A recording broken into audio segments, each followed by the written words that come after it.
um pouco da história da sua família, porque eu acho interessante, né? Você tem uma família de tradição aqui no Brasil, né? Você vem de uma família de tradição. De muita luta, né? Como É. a maioria dos paulistas, né? A minha família é de origem italiana. Eles saíram, eram do sul da Itália, uma família de classe média baixa, vamos dizer, no sul da Itália, uma cidade de 8 mil habitantes. E como a Itália não tem crescimento demográfico, continua com 8 mil habitantes. Engraçado. E eles vieram para cá... de 1800 e 1886. Pouco, né? Aí. E esses imigrantes, que é a maioria dos bisavós de quem está nos ouvindo... A minha família, inclusive, trisavós, pai de mãe é italiana. então, a maioria, não tem. Aqui em São Paulo, difícil você achar alguém que. Só os 400, aqueles que são das famílias brasileiras, mas 90% ou veio da Europa, ou veio do Oriente, né, os japoneses, os árabes, etc., ou vieram do parte de Nordeste. pai é árabe. Pois é, o cara é metade árabe, metade Eu italiano. também. Eu também. Eu tenho mãe libanesa. O meu é o contrário. Meu pai é libanês e minha mãe. Quer dizer, meu pai é brasileiro. Você Meu pai sabe que é dele um casamento que tem muito, Ah, né? Libanês com italiano. Interessante.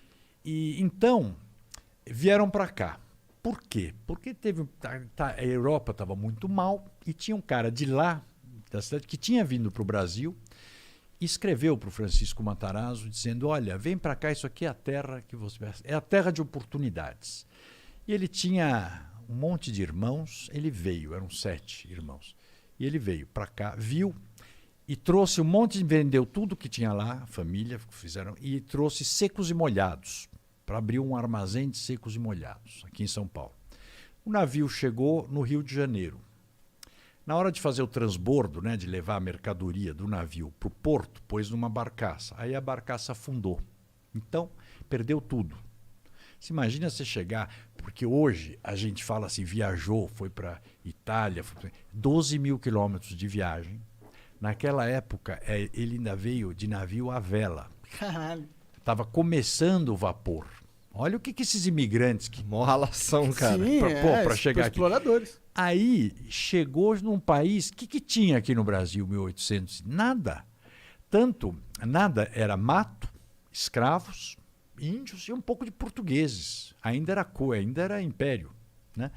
Chegou esse cara que chamou ele e falou, não, então vem para Sorocaba que você fica na minha casa. Então ele foi para Sorocaba e ficou lá. Tanto que esse chamava-se Grandino, Fernando Grandino, se não me engano, esse meu bisavô, até o dia que morreu, ele dedicou todos os discursos que ele fez, sempre dedicou a esse amigo e dizia, o meu melhor amigo a quem eu devo tudo que eu fiz, o Grandino. Foi para Sorocaba, aí começou a mascatear com porcos. Ele comprava porco a prazo e levava o porco e fazia banha, porque a banha era toda importada ainda dos Estados Unidos.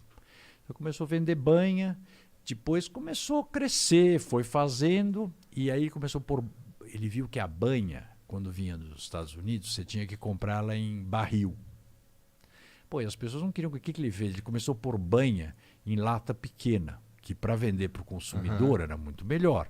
Em 4, 5 anos ele tinha quase o monopólio da banha aqui de São Paulo. Olha lá. E em 1900 ele veio para São Paulo, de Sorocaba para São Paulo. Mas você vê, essa época, gente, São Paulo tinha 120 mil habitantes. Caralho! Imagina, Sorocaba era muito mais cidadezinha, importante. cara. 1900 era... Nossa, caralho. Sorocaba era a cidade importante do estado. Entendi, São Paulo não era tão importante. Não, era meio passagem de Santos para o interior. Entendi. Tanto que ele inaugurou, em 1900, inaugurou o Moinho Matarazzo, na rua Monsenhor Andrade. Está lá, é um prédio tombado, lindo, que era a maior fábrica de grande porte, a maior fábrica da América Latina. Isso ele fez de 1886 Uma até... fábrica do quê? Desculpe, de farinha? Fábrica de farinha, um De moinho. farinha. Porque ele já nesse período, acho que sua namorada, que Ela craque, tá me... sabe? Ela é historiadora. Me lembrou mais do que eu. Ele importava farinha, começou a importar farinha da Argentina. Da Argentina. Então, ela me falou que isso foi uma vantagem competitiva muito Enorme. grande para ele, porque a farinha importada era da Europa, normalmente, e como demorava muito tempo de navio, vinha meio podre. Não era tão gostosa quanto azeda.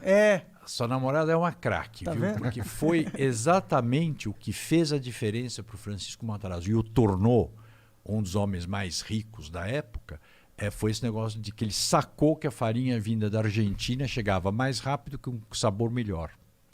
E aí ele foi para a indústria. Quando ele morreu, ele deixou 300...